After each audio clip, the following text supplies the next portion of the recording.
안녕하세요. 상식이 돈이 되는 지식스쿨 쏨디입니다. 이 소리만 들리면 숨겨진 세상을 찾으러 가야 할 것만 같은데요. 작년 이맘쯤 한국은 물론이고 세계를 열광시킨 노래 Into the Unknown.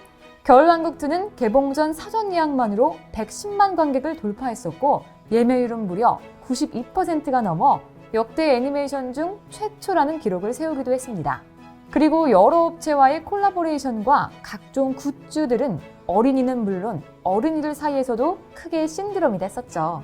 겨울왕국 시리즈 외에도 디즈니의 작품은 선보이는 족족 전 세계적으로 이슈를 끌며 남녀노소 여러 팬층을 보유하고 있습니다. 여러분은 디즈니 했을 때 어느 캐릭터가 먼저 떠오르시나요? 다양한 캐릭터들이 떠오를 테지만 아무리 그래도 디즈니의 심벌 캐릭터 미키마우스가 가장 먼저 떠오르지 않을까 싶은데요. 미키마우스는 세계 최초의 발성 애니메이션에 처음으로 등장했고 이후 디즈니의 성공을 이끄는 주요 캐릭터가 됐죠.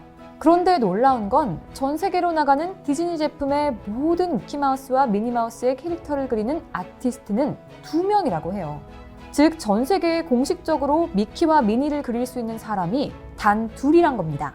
심지어 그 둘 중 한 사람은 자랑스러운 한국인이라는데 대체 한국과 한국인의 영향력은 어디까지 펼쳐져 있는 건지 정말 놀랍지 않나요? 영상 시작 전 좋아요와 구독 부탁드립니다. 미키마우스를 공식적으로 그릴 수 있으면서 전 세계에 존재하는 2명 중 1명인 주인공은 바로 한국 출신의 디즈니 수석 캐릭터 아티스트 김미란 씨입니다. 김미란 씨는 12년째 미키마우스와 미니마우스를 그려오고 있는데요. 그는 월트 디즈니 이매지니어링의 컨슈머 프로덕트 부서에서 수석 캐릭터 아티스트로 일하며 디즈니 캐릭터 아트를 담당하고 있습니다. 또 백설공주, 신데렐라, 잠자는 숲속의 공주와 같은 디즈니 대표 공주들과 픽사의 애니메이션 캐릭터도 그리고 있을 정도로 실력이 뛰어난데요. 전 세계 2인에 들기 위한 그의 노력은 정말 예사롭지 않았다고 해요. 그는 1990년대 후반 캐릭터 아티스트와는 다소 접점이 없는 생물학과를 졸업했습니다. 부모님이 의사가 되기를 바랬기 때문이었지만 사실 그에겐 애니메이션이 하고 싶다는 꿈이 있었습니다. 하지만 당시 대형 서점마저도 애니메이션에 관한 제대로 된 책 한 권이 없었죠. 게다가 인터넷이란 개념도 생소하던 PC통신 시절이었기 때문에 당연히 관련된 정보를 찾을 길도 없었습니다. 애니메이션이 배우고 싶었던 그는 부모님께 유학을 가겠다며 어학원 등록증을 미국 명문대 합격증이라 속이고 과감히 미국으로 향했죠. 그야말로 무대책, 무작정으로 미국 유학길에 올랐지만 그저 할리우드가 있는 LA로 가면 뭐라도 있을 거라는 생각으로 향했다고 합니다. 그렇게 미국 영화관에서 디즈니 애니메이션 알라딘을 보게 되었고 이후 서점에서 알라딘 굿즈 책을 살펴보니 스태프 전원이 모두 같은 학교를 나온 것을 알게 되었죠. 그 학교는 디즈니가 세운 예술학교 칼아츠였는데요. 이 사실을 깨닫고 김미란 씨도 이 학교에 입학하고 싶었지만 그림에 대해 알고 있는 게 하나도 없었죠. 이때 한국인의 불타는 열정이 돋보였습니다. 그리고 한국인 특유의 빠른 스피드까지 펼쳤죠. 기초부터 그림을 배우기 시작해 미친 듯한 속도로 1년 만에 칼아츠에 입학했고 단 3년 만에 조기 졸업을 한 겁니다. 졸업 후 그는 워너브라더스에 입사해 벅스버니와 우리가 흔히 알고 있는 톰과 제리 캐릭터를 그리다 드디어 그가 꿈꾸던 디즈니에 입사했습니다. 꿈과 희망이 상징 같은 디즈니에 입사했지만 디즈니의 수준은 너무나도 높았죠. 캐릭터를 그리는 데 있어 단 1mm의 오차도 허용하지 않을 정도였습니다. 그렇게 캐릭터를 하나 그리는 데 있어 눈과 눈동자의 위치나 크기, 눈 사이의 거리, 이마의 길이, 얼굴 라인과 모양, 크기, 몸의 비율, 손발의 크기, 팔다리의 두께와 길이 등 지켜야 할 규칙이 100가지 정도가 있었다고 합니다. 그래서 그는 이렇게 깐깐한 기준이 있기 때문에 디즈니가 인기 있는 것이 아닐까라는 생각을 했고 여기서도 애니메이터가 되겠다는 의지를 보이며 1년이 넘도록 혹독한 훈련을 했습니다. 단 1mm의 오차도 허용하지 않는 디즈니 철칙에 따라 노력하고 또 노력했죠. 그렇게 30년 동안 디즈니 미키마우스 캐릭터를 유일하게 담당했던 제프 슐리 밑으로 들어가게 됐습니다. 제프 슐리는 이렇게 말할 정도로 미키마우스에 대한 애착이 강했다고 해요. 미키마우스만큼은 절대 다른 사람에게 안 맡긴다.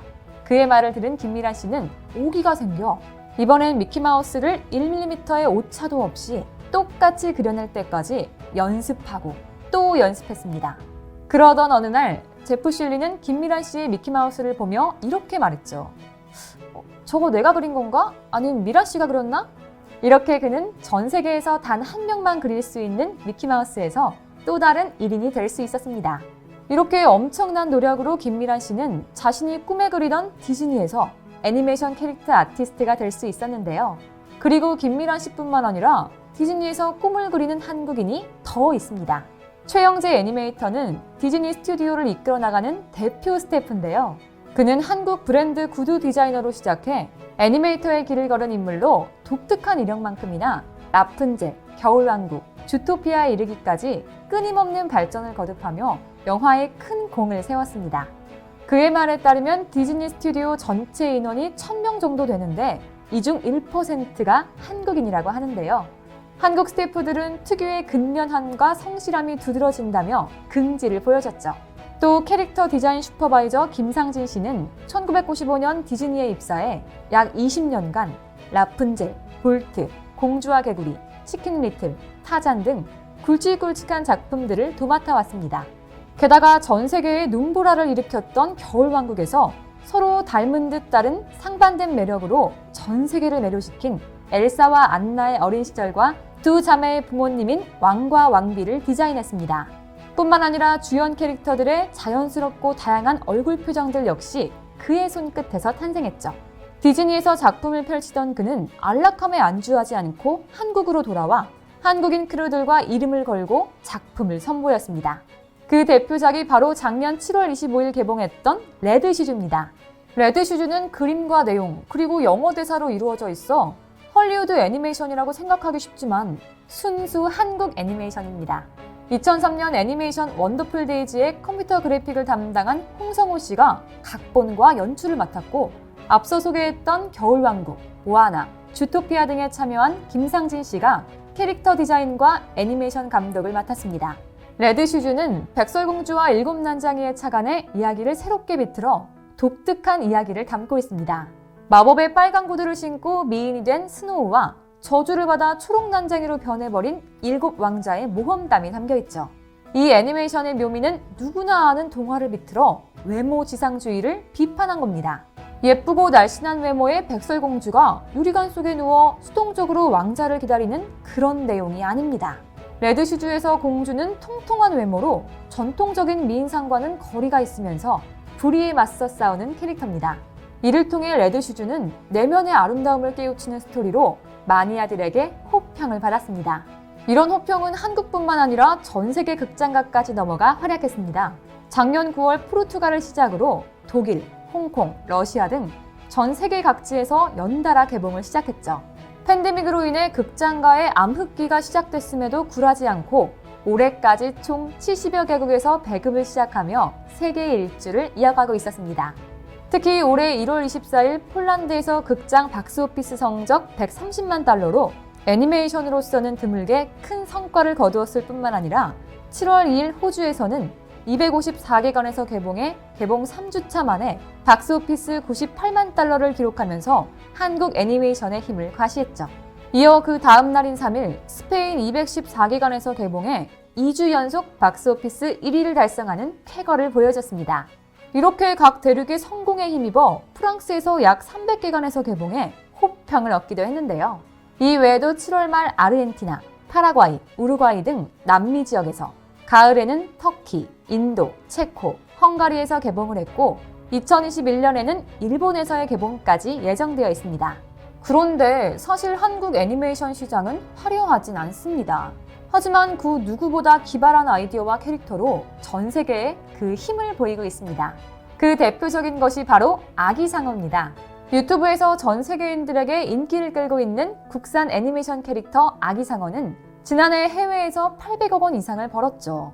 또 뽀통령으로 통하는 뽀로로는 로열티 연간 수입만 1조 원에 달할 정도입니다. 이렇게나 강력하고 단단한 힘을 보이는 수많은 인재와 지적재산권으로 국산 애니메이션 시장의 잠재력은 무궁무진합니다. 하지만 정부에서 이를 받쳐주지 못하고 있기 때문에 한국의 수많은 인재들이 자꾸만 해외로 빠져나가는 씁쓸한 현상이 벌어지고 있는데요. 이때 정부에서 애니메이션 시장에 대한 지원을 조금만 더 강화한다면 한국은 애니메이션 분야에서도 분명 크게 빛을 발하게 될 겁니다. 언제나 한국의 새로운 도전 K 컨텐츠를 응원합니다. 이와 관련된 여러분의 다양한 의견 댓글로 남겨주시면 감사하겠습니다. 일곱 왕자의 모험담이 담겨있죠. 이 애니메이션의 묘미는 누구나 아는 동화를 비틀어 외모 지상주의를 비판한 겁니다. 예쁘고 날씬한 외모의 백설공주가 유리관 속에 누워 수동적으로 왕자를 기다리는 그 내용이 아닙니다. 레드시주에서 공주는 통통한 외모